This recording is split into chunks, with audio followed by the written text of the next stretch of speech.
Trump's high-stakes UK state visit delivered a $203 billion investment pledge, political gold for Keir Starmer, who's reeling from party infighting and Gaza backlash.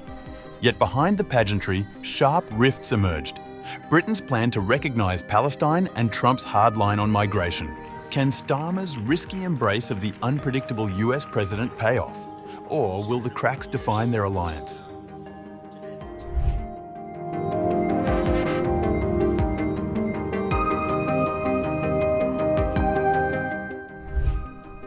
For Prime Minister Keir Starmer, Donald Trump's state visit was a high-risk gamble that appears to have paid off.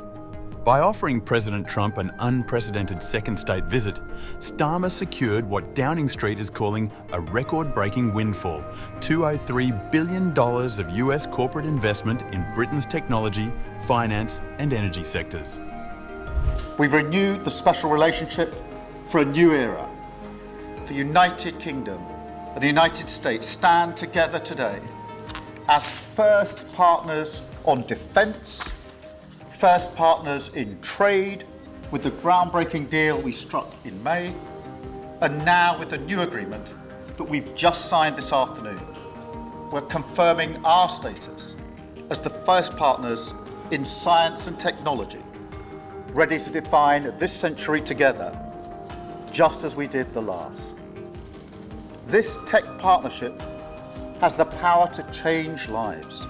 It's our chance to ensure that technologies like AI, quantum, and others amplify human potential, solve problems, cure diseases, make us richer and freer, strengthen the cause of democracy, not tyranny. This is the territory on which the future will be won. So this partnership today is a signal of our determination to win this race together and to ensure it brings real benefits in jobs, in growth, in lower bills, to put more hard-earned cash in people's pockets at the end of each month. That's what we're determined to deliver. And we're bringing businesses with us. We've just come from a fantastic meeting with business leaders where we set out this vision. They have responded with new deals and investment, breaking every record that we have. £250 billion flowing both ways across the Atlantic. That is a record. Expected to create 15,000 jobs here in the United Kingdom. But the visit unfolded against a difficult backdrop for Starmer. At home, he is under fire from his own party over Gaza. The UK is preparing to recognise Palestine, a move Washington opposes. Speaking at Chequers, Starmer described the humanitarian catastrophe in the Strip, where Israel's ground offensive has forced tens of thousands from their homes. Yet neither he nor Trump openly condemned Israel's actions. We are working together to end the humanitarian catastrophe in the Middle East, get the aid in, free the hostages, and ultimately bring Israel and the region back towards a comprehensive plan which can deliver peace and security for Israelis and Palestinians alike. That divergence came into sharper focus when Trump described Britain's recognition of a Palestinian state as one of our few disagreements. We have to remember October 7th, one of the worst, most violent days in the history of the world. Not just there, in the history of the world. And I got to see the tapes, and I wish I didn't see them, actually. But I got to see them.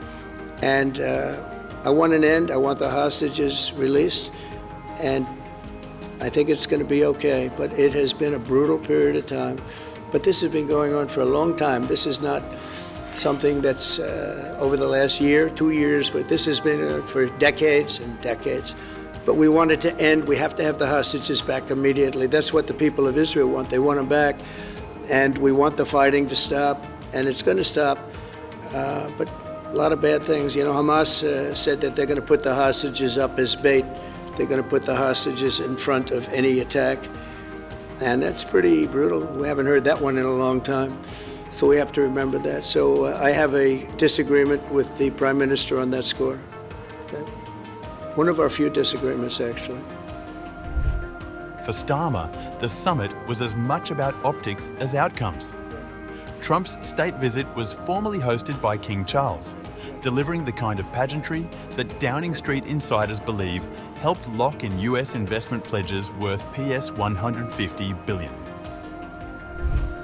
Yet the Prime Minister enters this moment weakened after losing his deputy, Angela Rayner, and taking heavy criticism over the Peter Mandelson row. His authority is under question inside his own party, even as he leans on Trump for economic rewards. Trump, meanwhile, used the stage to press his own agenda, warning Britain that illegal migration could destroy the country and urging Starmer to follow America's example of tougher border enforcement. You speak about it, and I think your situation is very similar. You know, you have people coming in, and I told the Prime Minister I would stop it, and it doesn't matter if you call out the military, it doesn't matter what means you use, but it's going to it destroys countries from within. And we're actually now removing a lot of the people that came into our country. It's a very hard chore. We were given a very, very bad hand. Millions of people came in from prisons and mental institutions. We have to remove them. And we are removing them. We have no choice, and I feel very strongly about it. Thank you very much. Jack, let me...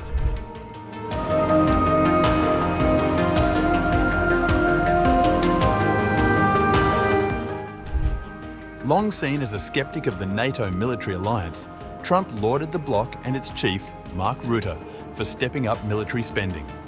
He voiced appreciation for the bloc's pledge to increase military spending by its members to 5% of their respective gross domestic product. NATO and our wonderful head of NATO has really worked very hard, Mark, for the job they've done. As you know, NATO was at 2% GDP, and they didn't pay it. Now they're at 5%, then they pay it.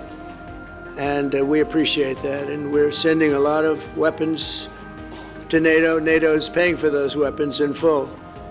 But we're sending them, and we're doing a great job at getting them what they need. And we appreciate the fact that they're taking care of, because the United States is into that war for $350 billion. And just really very sad. It just got out of control. They didn't know what they were doing. But over the generations, British and American warriors have shed their blood side by side in defense of liberty and freedom. And that's why it's so imperative that the United States and the United Kingdom stand together for these fundamental rights and values of the English-speaking world. And we've always stood together, and we will continue to. Meanwhile, Trump told reporters that he didn't expect that resolving the conflict between Russia and Ukraine would be so difficult, and voiced disappointment in Russian President Vladimir Putin. The one that I thought would be easiest would be because of my relationship with President Putin, but he's let me down. He's really let me down. It was going to be Russia and Ukraine, but we'll see how that turns out. But that turned out to be, I thought it might be among the easiest of the group. We had settled just about every conflict, and as you know, we're working very hard on Israel and Gaza. Well, that's happening over there. Complex, but it's going to get done. Trump's visit delivered Starmer a record investment windfall and the high-stakes optics he sought, but it also spotlighted sharp rifts on Palestine and migration. Can Starmer convert this uneasy alliance with an unpredictable US president into lasting benefits for Britain? Or will the political backlash at home prove costlier than the promised cash?